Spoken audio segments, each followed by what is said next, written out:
Hello, Don Schmidt, the Book Kahuna, coming at you with another publishing tip for this fine Tuesday evening.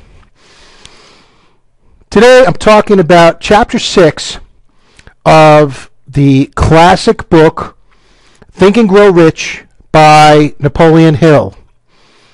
In this particular chapter, Hill is talking about creation and using your mind to imagine various aspects of what might be a possible path to the riches that you envision going forward.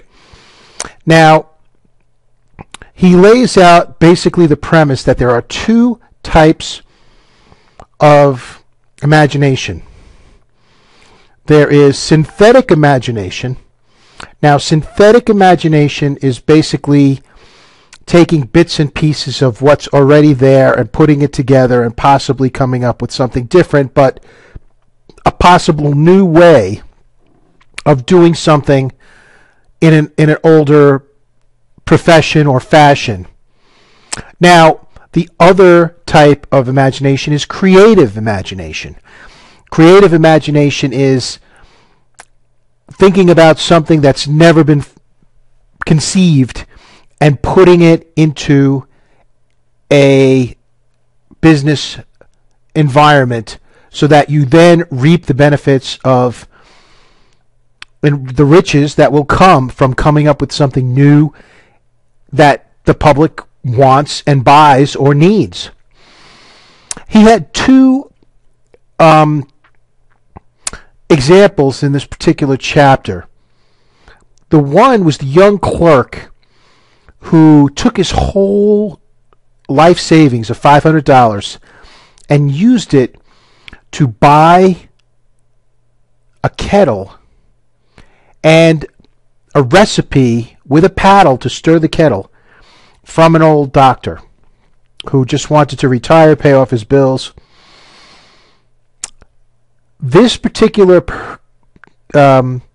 clerk and his bride, future bride, used that kettle and recipe with some imagination to build one of the premier soft drink companies in the world, which was Coca-Cola.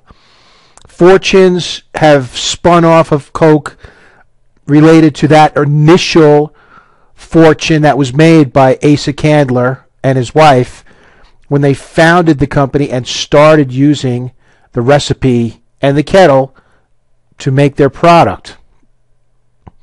The other example was the pastor in Chicago, Frank W. Gonzalez.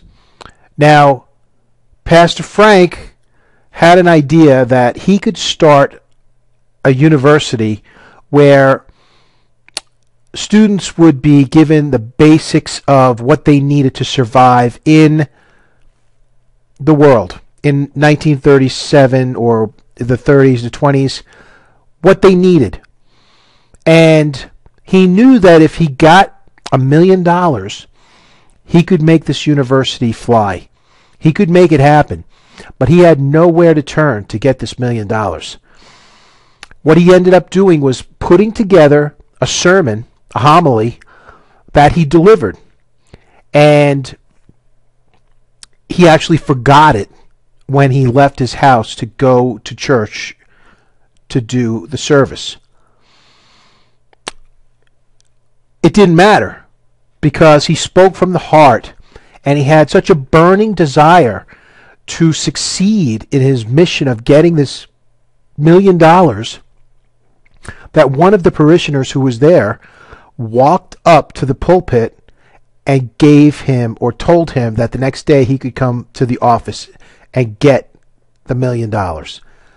And Philip D. Armour gave Frank Gonzalez $1 million to found the Armour Institute of Technology. Now, it all comes down to a burning desire, which we've learned about before in the chapters of this book, and your ability to take that burning desire, meld it with your imagination, and project to what you want to see happen, so that then the riches come to you based on what you've put into practice and what you've been able to build using your mind. That's what today's publishing tip is all about. Chapter 6, Think and Grow Rich. It's all about imagination. Don't give up on your dreams. Don't give up on your desires. It's the naysayers. It's the people who don't believe that you can do it because they don't have their own dreams. And so they have to tear you down of your dreams. Stick with it. Stay the course. Always be true to yourself, because in the end, whether you fail or whether you succeed, either way, you will get something out of it. Failure is just a stepping stone to success. Don Schmidt, the Book Kahuna. Today's topic is imagination. Use it and grow rich. Till next time, bye-bye.